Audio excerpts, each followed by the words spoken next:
Alhamdulillah. Alhamdulillah al-wahid al-qahhar.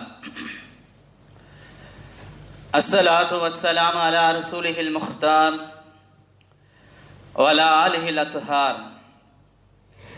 wa ashabihi al-akhyar. Amma ba'd.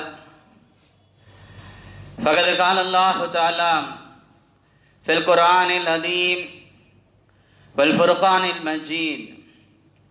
بعد أعوذ بالله من الشيطان الرجيم بسم الله الرحمن الرحيم فخلف من بعدهم خلف أضاعوا الصلاة واتبعوا الشهوات فسوف يلقون غيا. وقال نبينا صلى الله عليه وسلم بين الرجل وبين الشرك والكفر ترك الصلاة أو كما قال عليه الصلاة والسلام. எல்லா புகழும் பெருமையும் ஏக இறைவனாம் அல்லாஹ் ஒருவனையே சாரும். சலாத்தும் சலாமும் அன்னலம் பெருமானார் முஹம்மது நபி ஸல்லல்லாஹு அலைஹி வஸல்லம் அவர்களின் மீதும் அவர்களை பின்பற்றி வழிவந்த உத்தம சத்திய சஹாபாக்கள் சஹாபிய பெண்மணிகள் தாபிகள் தபா தாபிகள் குறிப்பாக இந்த ஜும்மாவுடைய தொழுகையை நிறைவு செய்வதற்காக முன்னமே வருகை தந்து அமர்ந்திருக்கின்ற நம் அனைவர்களின் மீதும் நம்மை பெற்றெடுத்த பெற்றோர்கள், நாம் பெற்றெடுத்த பிள்ளை செல்வங்கள், நம் உற்றார் உறவினர்கள், நம் உடன் பிறந்த சகோதர சகோதரிகள், உலகத்தில் உண்டான அத்துணை முஸ்லிமான ஆண் பெண் அனைவர்களின் மீதும் அல்லாஹு தஆலாவுடைய சலாத்தும் சலாமும் அன்பும் அருளும் என்றென்றும் நிலவட்டுமாக. ஆமீன். பெருமதிப்பிற்கும் மரியாதைக்கும் உரியவர்களே, சிலருடைய வாழ்க்கை பூஜ்ஜியமாக இருக்கும், சிலருடைய வாழ்க்கை பொக்கிஷமாக இருக்கும். பொக்கிஷமாக இருக்கக்கூடிய வாழ்க்கைக்கு சொந்தக்காரர்களின் எல்லா நிலைகளும் எல்லா மனிதர்களுக்கும் பெரும் படிப்பனையாக இருக்கும். பொக்கிஷமான வாழ்க்கைக்கு சொந்தக்காரர் உமர் ரலியல்லாஹு தஆலா அன்ஹு அவர்கள். இது போன்றதொரு துல்ஹஜ் மாதத்தில, இது போன்றதொரு துல்ஹஜ் மாதத்தினுடைய இறுதியிலே இந்த உலகை விட்டு பிரிந்தார்கள் உமரே ஃபாரூக் ரலியல்லாஹு தஆலா அன்ஹு. அவர்களுடைய பொக்கிஷமான வாழ்க்கையிலிருந்து, அவர்களுடைய புதையல் போன்ற வாழ்க்கையிலிருந்து, அவர்களுடைய கடல் போன்ற வாழ்க்கையிலிருந்து பல முத்துக்களை எடுக்கலாம். ஒரே ஒரு முத்தை மட்டும் எடுத்து இந்த வாரம் பேசுவோம். அந்த முத்து தொழுகைக்கும் அவர்களுக்கும் உண்டான தொடர்பு, தொழுகைக்கும் அவர்களுக்கும் உண்டான நெருக்கம். கணிதக்குரியவர்களே, இன்ன ஸலாத கானத் அலல் முஃமினீன கிதாபம் மௌகூதா. அல்லாஹு தஆலா குர்ஆனிலே நிச்சயமாக தொழுகை இருக்கிறது மூமின்களின் மீது நேரம் குறிப்பிடப்பட்ட கடமையாக இருக்கிறது. அல்லாஹு தஆலா மூமின்களின் மீது பொதுவாக எல்லா மூமின்களின் மீதும் தொழுகை கடமை என்பதை உணர்த்துகிறான். அந்த மூமின்களிலே எந்த வித்தியாசமும் இல்லை. அவர் ஏழ்மையானவராக இருக்கட்டும், வசதி படைத்தவராக இருக்கட்டும், அவர் வயோதிகராக இருக்கட்டும், வாலிபராக இருக்கட்டும், அவர் அரசராக இருக்கட்டும், குடிமகனாக இருக்கட்டும், ஆண்களாக இருக்கட்டும், பெண்களாக இருக்கட்டும், எல்லா மூமின்களின் மீதும் தொழுகை கடமை. யாரும் அதிலிருந்து விதிவிலக்கு அல்ல. கணியத்திற்குரியவர்களே, தொழுகையுடைய விஷயத்திலே யார் கவனக்குறைவாக இருக்கிறார்களோ குர்ஆன் அவர்களை பற்றி கடுமையாக பேசும், கடுமையாக எச்சரிக்கும். ஃபஹலஃப மின் பாதிஹிம் ஹல்ஃபுன், அவர்களுக்கு பின்னால் ஒரு கூட்டத்தார்கள் வருவார்கள். அலாவுஸ் ஸலாத்த, தொழுகையை வீணடிப்பார்கள். வத்தபவு ஷஹவாதி, மனோ இச்சையை பின்பற்றுவார்கள். இப்படிப்பட்டவர்கள் ஃபஸௌஃப யல்கௌன கையா, அவர்கள் வெகு விரைவிலே கியாமத்து நாளையில கையை சந்திப்பார்கள். கை என்கின்ற அந்த குர்ஆனுடைய வார்த்தைக்கு அப்துல்லாஹ் இப்னு மஸ்ஊத் ரலியல்லாஹு தஆலா அன்ஹு அவர்கள் நரகத்திலே இருக்கக்கூடிய மிக ஆழமான ஒரு பகுதி என்று விளக்கம் கூறுகிறார்கள்.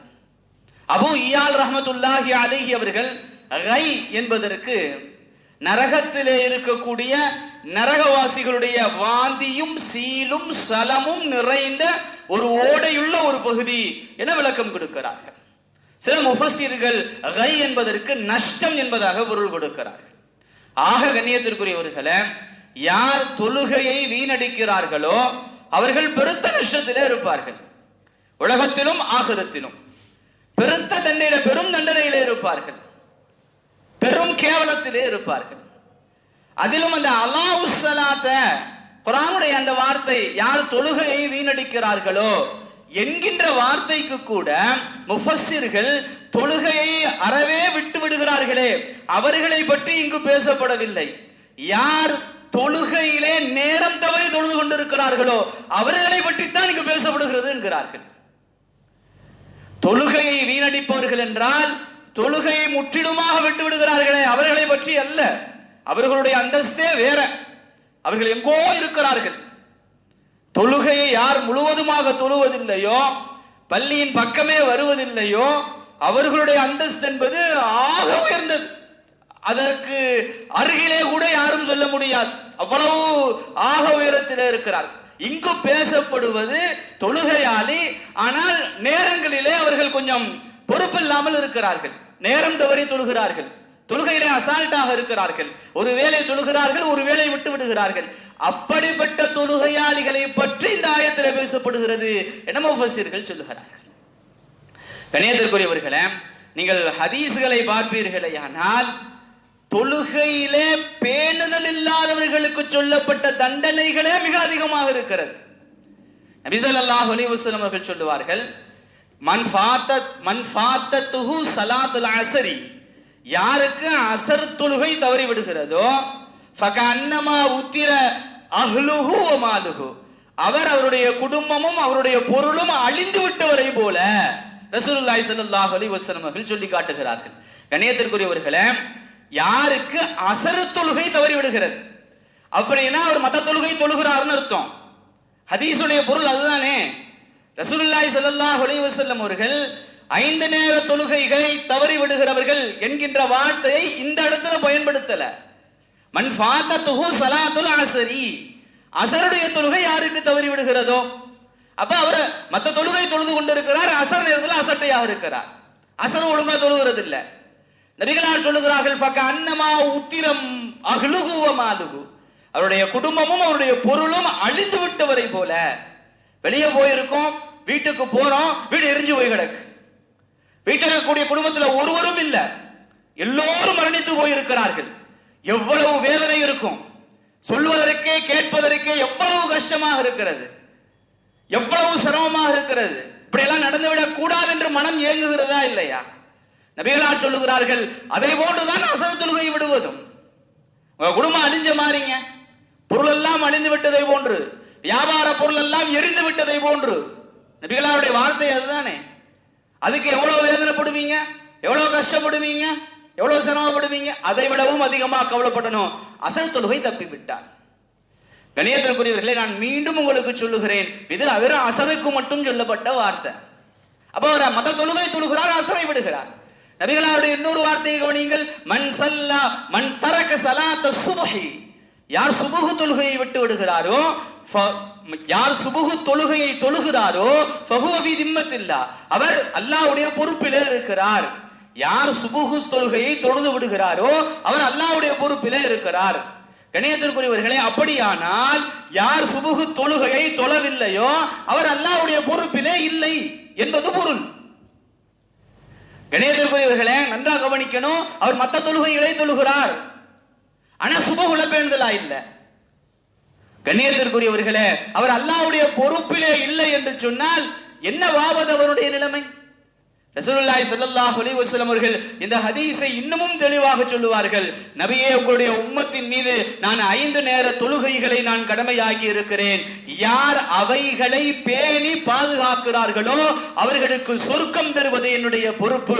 யார் அவைகளை பேணி பாதுகாக்கவில்லையோ அவருக்கு எந்த விதமான பொறுப்பும் எனக்கு இல்லை. நாடினால் கண்டிப்பேன், நாடினால் நான் சொர்க்கம் தருவேன். அல்லாஹ்வுடைய வார்த்தையை நபி ஸல்லல்லாஹு அலைஹி வஸல்லம் அவர்கள் சொல்லி காட்டுகிறார். கண்ணியத்திற்குரியவர்களே, 5 நேர தொழுகைகள், ஒரு நேரம் தொழுதுட்டு ஒரு நேரம் விடுவது அல்ல. யார் 5 நேர தொழுகைகளையும் பேணுதலாக தொழுகிறார்களோ, அப்ப 5லையும் கவனமா இருக்கணும், 5லும் கவனமாக இருக்கணும்.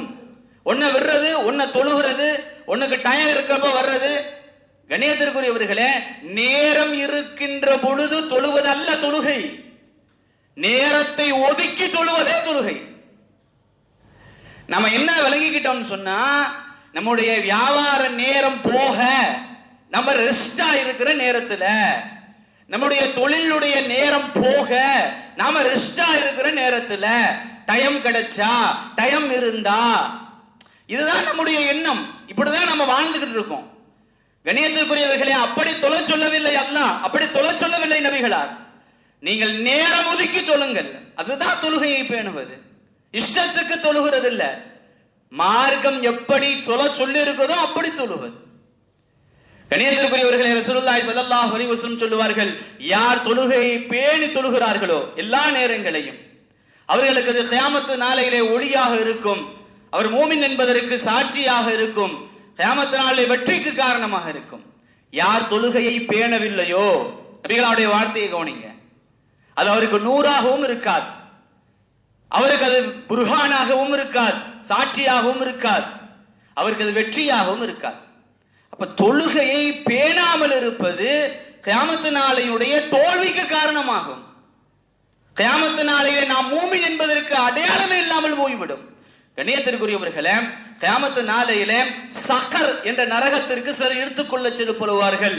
மா சலகக்கும் ஃபீ சக்கர், அவர்களிடத்திலே கேட்கப்படும், உங்களுக்கு சக்கர் என்ற நரகத்திற்கு இழுத்து கொண்டு வந்தது ஏன் என்று கேட்கப்படும். அவர்கள் சொல்லுவார்கள், நாங்கள் லம் நகு மினல் முஸல்லீன், தொழுகையாளிகளிலிருந்து நாங்கள் இல்லை. கண்ணியத்திற்குரியவர்களே, ஒரு தொழுகையாளி என்று யார் சொல்லப்படும்? யார் 5 நேரங்களும் முறையாக சரியாக தொழுது கொண்டிருக்கிறார்களோ அவர்களுக்குத்தான் தொழுகையாளிகள் என்று சொல்லப்படும். அப்ப அவர்கள் சொல்லுகிறார்கள், லம் நகு மினல் முஸல்லீன், நாங்க ஒரிஜினல் தொழுகையாளியா இல்ல. யாருக்கு முழுமையான தொழுகையாளி என்று சொல்லப்படுமோ அப்படிப்பட்ட தொழுகையாளிகளாக நாங்கள் இல்லை, எனவே எங்களுக்கு இந்த நரகம். கண்ணியத்திற்குரியவர்களே, நம்ம மேல சொன்ன எல்லா ஹதீஸ்களையும் நீங்கள் சற்று ஆழமாக உற்று நோக்குவீர்களே ஆனால், தொழுகையாளிகள் ஆனால் பேணுதல் இல்லாமல் இருக்கிறார்கள். முறையா தொழுகிறது இல்ல, சரியா தொழுகிறது இல்ல, டைமுக்கு தொழுகிறது இல்ல, விட்டு விட்டு தொழுகிறது, இஷ்டத்துக்கு தொழுகிறது, நேரம் இருந்தா தொழுகிறது, சுபுகுல பெரும்பாலும் தூங்கிறது. இவர்களை பற்றித்தான் இந்த ஆயத்துகளும் இந்த ஹதீஸ்களும். கண்ணியத்திற்குரியவர்களே, ஏன் இவ்வளவு தொழுகைக்கு முக்கியத்துவம் கொடுக்கப்படுகிறது என்றால், கண்ணியத்திற்குரியவர்களே, தொழுகைக்கு எந்த பகரமும் இல்லை, தொழுகையை விடுவதற்கு எந்த சலுகையும் யாருக்கும் இல்லை. தொழுகைக்கு பகரம் கிடையாது, நோம்புக்கு பகரம் உண்டு. ரமலான் மாதம் வருகிறது, உடல் நிலை மிக மோசமாக இருக்குது, நோன்பு வச்சா உயிருக்கு ஆபத்து அப்படிங்கிற சூழ்நிலை நோன்பு விட்டுக்கலாம். அதற்கு பகரமாக உணவுகளை ஏழைகளுக்கு கொடுத்துக்கலாம், ஃபிதியா இருக்கிறது. ஹஜ்ஜு கடமையாயிருச்சு, உடல் ஒத்துக்கள வசதி இருக்கு, பணம் இருக்கு, உடல்நிலை உற்றுக்கொள்ளவில்லை, போக முடியாது, ஹஜ்ஜுக்கு போக வேண்டிய அவசியம் இல்லை, பணமும் இருக்கு, உடல் சுகமும் இருக்கு, விசா கிடைக்கல, அவருடைய பிரச்சனை இல்ல, கவர்மெண்டுடைய பிரச்சனை, அவர் மீது குற்றம் இல்ல. இது மூணும் ஒன்று சேர்ந்து பயணம் லேசாக இருக்கணும், ஹஜ்ஜுடைய ஷர்த்துகள்ல ஒண்ணு. கண்ணியத்திற்குரியவர்களே, மற்ற கடமைகளுக்கு சலுகை இருக்கிறது, மற்ற கடமைகளுக்கு மாற்று இருக்கிறது, ஆனால் தொழுகைக்கு சலுகையும் இல்லை, மாற்றும் இல்லை. ஒருத்தர் நின்று தொழுகணும், நின்று தொழுக முடியலையா உட்கார்ந்து தொழுகணும், முடிஞ்ச வரைக்கும் தரையில உட்கார்ந்து தொழுகணும், முடிஞ்ச வரைக்கும் முட்டுக்கால் வளையல, தரையில உட்கார்ந்தா முட்டு வலிக்கும், அப்படிங்கிற பட்சத்துல நாற்காலில உட்காரலாம். மற்றபடி நாட்காலியில உட்கார்ந்து தொழுகிறதுக்கு எந்த விதமான அனுமதியும் இல்லை. தரையில உட்கார்ந்து தொழுகணும். நல்லா கவனிங்க, தரையில உட்கார்ந்து தொழுதா மூட்டு வலி உயிர் போயிரும். காலை மடக்கி காலை நீட்டி ஏதாவது ஒரு வகையில என்னால உட்கார்ந்து தரையில உட்கார்ந்து தொழ முடியும்னா தரையில உட்கார்ந்து தொழுகணும். இல்ல என்னால அறவே முடியாது, நான் தரையில உட்கார்ந்தா எனக்கு என்னுடைய பாதிப்பு அதிகமாகும், எனக்கு முடியாது, நான் தரையில வாழ்க்கையில எங்கேயுமே உட்கார்றது இல்ல என்கின்ற முடிவிலே நீங்கள் இருந்தால், கணேசருக்குரியவர்களே, உலகம் ஃபுல்லா மற்ற இடங்களுக்கு போகும்போதெல்லாம் தரையில உட்கார்ந்துடுறோம், பள்ளியில வந்து மட்டும் சேர்ல உட்கார்ந்துக்கிறோம். அப்படிங்கிறது என்ன வகையான நியாயம், என்ன வகையான சரி? எங்கேயுமே தரையில உட்கார மாட்டேன், என்னால முடியாது, பள்ளியில சேர்ல உட்கார்ந்துக்கலாம். இல்ல என்னால தரையில முடிஞ்ச வரைக்கும் உட்காருவேன், அட்ஜஸ்ட் பண்ண முடியும்னா தரையில தான் உட்காரணும், உட்கார்ந்து தொழுகலாம். அதுவும் முடியாத பட்சத்துல சேர்ல உட்காரலாம். ரெண்டும் முடியாத பட்சத்துல படுத்து தொழுகணும். வாலல் ஜுனுபி எழுதுகிறார்கள் கிதாபுகளிலே, நீங்க படுத்து தொழுங்க. படுத்து என்னால கை கால அசைக்க முடியாது, தலையை மட்டும் அசைங்க, தலையை அசைச்சு தொழுகணும். அவருடைய தலையும் அசைக்க முடியாத சூழல் இருக்கிறார்கள் என்றால் அவருடைய விரல்களை அசைச்சு தொழுகணும். மார்க்கத்துல எந்த சூழலிலும் தொழுகையை விடுவதற்கான எந்த அனுமதியும் யாருக்கும் கிடையாது, எந்த மாற்றும் கிடையாது. கண்ணியத்திற்குரியவர்களை கிதாபுகளில் எழுதுகிறார்கள், அவருடைய அறிவு சரியாக இருக்கின்ற வரை தொழுகை அவரை விட்டும் விழாதுங்கிறான். ஒருவருடைய அக்கல் மூளை மாதாமல் அகலு சாபித்தன், ஒருவருடைய அறிவு சரியாக இருக்கின்ற காலமெல்லாம் லா தஸ்குதி ஸலாத்து அன்ஹு, அவரை விட்டும் தொழுகை விழாதுங்கிறான், கடமை நீங்காதுங்கிறான். அறிவு புத்தி வேதனிச்சு போச்சு, பைத்தியம் ஆயிட்டார், கோமாவுக்கு போயிட்டார். ரெண்டு விஷயம், புத்தி வேலை செய்யல, மூளை வேலை செய்யல, கோமால இருக்கார், அவருக்கு எதுவுமே தெரியல, அவரின் மீது தொழுகை கடமை இல்லை. பைத்தியம் ஆயிட்டார், புத்தி வேதனிச்சிருச்சு, அவரின் மீது தொழுகை கடமை இல்லை. கிதாபுகளை அழகா எழுதுறாங்க, மாதாமத்தில் அக்கலு சாபித்தன், அவருடைய அறிவு சரியாக இருக்கின்ற வரை தொழுகை கடமை என்பதற்கு நீங்க. அப்ப பைத்தியத்துக்கும் கோமால இருக்கிறவங்களுக்கும் மட்டும் தொழுகை கடமை இல்லை, மற்ற அனைவர்களுக்கும் தொழுகை கடமை, தொழுதே ஆக வேண்டும். கண்ணியத்திற்குரியவர்களே, இப்ப யார் தொழுகையிலே பேணுதல் இல்லாமல் இருக்கிறார்களோ, முறையாக சரியாக தொழாமல் இருக்கிறார்களோ, அவர்களுக்கே இவ்வளவு தண்டனைகளும் இவ்வளவு கஷ்டங்களும் சிரமங்களும் அல்லாஹ் கொடுக்கிறான்னா, அறவே தொழுகையே தெரியாதவர்களை என்னவென்று சொல்லுவது, தொழுகை பக்கமே வராதவர்களை என்னவென்று சொல்லுவது? அவர்களுடைய ஈமானே கேள்விக்குறியாக நிற்கும். ஹதீஸ்கள்ல இமாம்களிடத்துல பல்வேறு கருத்து வேறுபாடுகள் இருக்கிறது. அவர் மூமினான் கேள்வி இருக்கு, அவர் முஸ்லிமான் கேள்வி இருக்கு. நபிகளாவுடைய வார்த்தைகளும் அப்படி இருக்கிறது. பைன ரஜுலி வ பைனல் குஃப்ரி வ ஷிர்கி, மூமின்களுக்கும் காஃபிர்களுக்கும் முஷ்ரிக்களுக்கும் மத்தியிலே வித்தியாசம் பிரித்து காட்டுவதே தர்க்கு ஸலாத்தி, தொழுகையை விடுவதை வச்சுதான். நபிகளாருடைய மிக கடுமையான வார்த்தை. ஒருவர் மோமினா இல்ல முஷ்ரிக்கா, ஒரு மோமினா அல்லது காஃபிரா, இந்த ரெண்டுக்கும் மத்தியில் நீங்க டிஃபரண்ட் வித்தியாசம் தெரிந்து கொள்ள வேண்டுமா, அவர் தொழுகையை விடுறாரா இல்லையான்னு பாத்துங்க. நபிகளார் சொன்ன வார்த்தை, நம்ம சொல்லல, ரசூலுல்லாஹ்வுடைய வார்த்தை.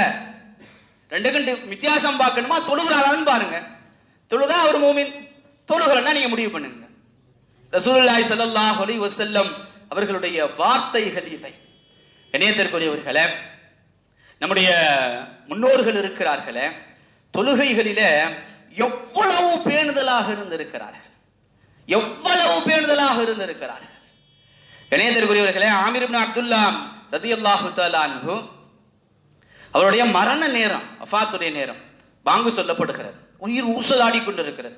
பாங்கு சொல்லப்படுகிறது, என்னை பள்ளிக்கு அழைத்து செல்லுங்கள்ங்கிறான்.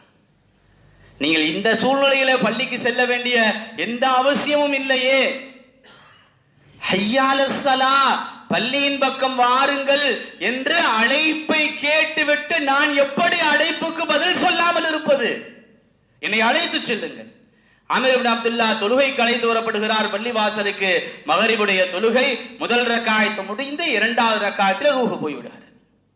யார் எதை நேசிக்கிறார்களோ அதன் பக்கமே அது நிலையிலேயே ரூஹு போகும். நேசம் உண்மையாக இருக்க வேண்டும். கணியத்திற்குரியவர்களே, உமர் ரலியல்லாஹு தஆலா அன்ஹு அவர்களும் தொழுகையும் மிக நெருக்கமான ஒன்று. உமர் ரலியல்லாஹு தஆலா அன்ஹு தன்னுடைய ஆளுநர்களுக்கு இப்படி கடிதம் எழுதுவார்கள், உங்களுடைய எந்த காரியத்தையும் நான் இவ்வளவு உன்னிப்பாக பார்க்க மாட்டேன், உங்களுடைய தொழுகையை பார்ப்பதை போன்று. உங்க தொழுகை சரியா இருந்தா உங்களுடைய வாழ்க்கையில எல்லாம் சரியா இருக்கும். உங்களுடைய தொழுகை சரியில்லைன்னா உங்க வாழ்க்கையில எதுவுமே சரியாக இருக்காது. உமர் ரலியல்லாஹு தஆலா அன்ஹு தன்னுடைய ஆளுநர்களுக்கு எழுதிய கடிதம். கணியத்திற்குரியவர்களே, உமர் ரலியல்லாஹு தஆலா அன்ஹு ஒரு நாள் சுபஹ் தொழுகைக்காக வருகிறார்கள். அவர்களை கொலை செய்வதற்காக அபு லூலு ஃபைரோஸ் அல் மஜூசி என்பவன் வாளிலே 30 நாட்களாக விஷத்திலே ஊற வைத்த ஒரு கத்தியை, ஒரு குருவாளை வைத்துக் கொண்டு காத்திருக்கிறான். உமர் ரலியல்லாஹு தஆலா அன்ஹு சுபஹ் தொழுகை தொழ வைக்கிறார்கள். முதல் ரக்காத் முடிகிறது, காத்து கொண்டிருக்கிறான். இரண்டாவது ரக்காத்திற்காக சஜிதாவிலிருந்து எழுந்த உமர் ரலியல்லாஹு தஆலா அன்ஹு அவர்கள் மீது வாளோடு பாய்கிறான், கத்தியோடு பாய்கிறான். அந்த அபு லூலு நெஞ்சிலே ஒரு குத்து, அவருடைய இடுப்பிலே ஒரு குத்து, அவருடைய வயிற்றிலே தொப்புளுக்கு கீழே ஒரு குத்து குத்தி அதை கிழித்து முட்டு விடுகிறான். ஹதீஸிலே வருகிறது, அந்த கீறலின் காரணமாக அவருடைய குடல் வெளியே வந்து விழுந்து விடுகிறது என்பதாக. அப்துல்லாஹ் இப்னு உமர் ரலியல்லாஹு தஆலா அன்ஹு இந்த காயத்தை பற்றி பேசுகின்ற பொழுது, என்னுடைய கை அவருடைய வயிற்றுக்குள்ளே சென்று விட்டு வரும் என்பார்கள். அவர்களுக்கு என்ன உணவு கொடுத்தாலும் அந்த குடல் வழியாக வெளியே வந்து விடும் என்பார்கள். குத்தப்பட்டு கொஞ்ச நேரத்திலேயே உமர் ரலியல்லாஹு தஆலா அன்ஹு அவர்கள் மூர்ச்சையாகி விடுகிறார்கள். கணியத்திற்குரியவர்களே, அவருடைய உயிர் பிரிந்து விட்டதா அல்லது மயக்க நிலையிலே இருக்கிறார்களா என்பது சஹாபாக்களுக்கு தெரியவில்லை. கணியத்திற்குரியவர்களே, சஹாபாக்கள் எல்லாம் பேசிக் கொள்கிறார்கள். உமர் ரலியல்லாஹு தஆலா அன்ஹுடைய மனமெல்லாம் தொழுகை நிரம்பி இருக்கும். எனவே தொழுகை என்ற வார்த்தையை கொண்டே அவர்களை அழைத்து பார்ப்போம். எழுந்திருத்தால் எழுந்திருக்கட்டும் என்று அஸ்ஸலாத்து அமீருல் மூமினீன், தொழுகை அமீருல் மூமினீனே, அஸ்ஸலாத்து அமீருல் மூமினீன் என்றார்கள். உமர் ரலியல்லாஹு தஆலா அன்ஹு மூர்ச்சையில் விடுபட்டு உடனே எழுந்து விடுகிறார்கள். கண்ணியத்திற்குரியவர்களே, எழுந்த அடுத்த நிமிடம் அவருடைய வாயிலிருந்து வந்த வார்த்தை, மக்கள் எல்லாம் தொழுது விட்டார்களா, மக்கள் எல்லாம் தொழுது விட்டார்களா? வேற எந்த கேள்வியும் இல்ல. அடுத்ததான் யார் கொலை செய்தது, மூமினா அல்லது மஜூசியா? ஒரு மூமினுடைய கரத்திலே அல்லாஹ் என்னை கொலை செய்வதை விட்டும் தடுத்து விட்டான் என்றெல்லாம் சொன்னார்கள். ஃபர்ஸ்ட் கேட்ட வார்த்தை, மனிதர்கள் மக்கள் எல்லாம் தொழுது விட்டார்களா? சொல்லிவிட்டு சொன்னார்கள், யார் தொழவில்லையோ இஸ்லாத்திலே எந்த பங்கும் இல்லை, எந்த பங்கும் இல்லை தொழாதவருக்கு என்று சொல்லிவிட்டு தண்ணீரை வரவழைத்து ஒழு செய்து உடனே தொழுக ஆரம்பிக்கிறார்கள். அவருடைய உடலிலிருந்து இரத்தம் ஓடிக்கொண்டே இருந்தது என்பதாக ஹதீஸிலே எழுதுகிறார்கள். கண்ணியத்திற்குரியவர்களே, கொஞ்சம் ஆழமாக பாருங்கள். உமர் ரலியல்லாஹு தஆலா அன்ஹு தொழுகையிலே நிற்கின்ற பொழுது அவருடைய உடலிலே கத்தி பாய்கிறது. 1க்கு 3 இடத்திலே. உமர் ரலியல்லாஹு தஆலா அன்ஹு அல்லாஹ்விடத்திலே ஒரு வித்தியாசமான ஒரு துஆ செய்தார்கள். யா அல்லாஹ், என்னை மதீனாவிலே வைத்து ஷஹீதாக்கி விடுவாயாக. அல்லாஹும்ம ஜஅல் ஷஹீதன், யா அல்லாஹ் எனக்கு ஷஹீதை தருவாயாக. ஃபீ பலதி நபியிக்க, ரெண்டுமே ஒண்ணுக்கொன்று முரணானது. ஏனென்றால் மதீனாவிலே வந்து போர் செய்வது தடை செய்யப்பட்ட ஒன்று. மதீனாவிலே போர் செய்யப்பட்டு ஷஹீதாகுவது என்பது முடியாத காரியம். ஆனால் உமருடைய துஆ இப்படி இருந்தது, நான் மதீனால இருக்கணும், மதீனால ஷஹீதாகணும். அல்லாஹ் தஆலா துஆவையும் கபூல் செய்தான். தொழுது கொண்டிருக்கின்ற பொழுது கத்தி குத்துப்படுகிறது, ஷஹீதிற்குண்டான முதல் படி. பிறகு அந்த அவருடைய மனமெல்லாம் தொழுகை நிரம்பி இருந்ததின் காரணமாக தொழுகை என்ற வார்த்தையை கொண்டே எழுப்பப்படுகிறது. எழுந்தவுடனே கேட்கப்பட்ட முதல் வார்த்தையை மக்கள் தொழுதார்களா? அதற்கு பிறகு உடம்பிலே ரத்தம் வடிந்து கொண்டிருந்தாலும் தொழுகையினுடைய முக்கியத்துவம். கண்ணியத்திற்குரியவர்களே, உமர் ரலியல்லாஹு தஆலா அன்ஹு அவர்களுடைய வாழ்க்கையிலிருந்து நாம் எடுத்துக்கொள்ள வேண்டிய மிக அற்புதமான ஒரு முத்து, தொழுகையை பேணுதலாக தன்னுடைய மௌத்து வரை நிறைவேற்றி கொண்டிருப்பது.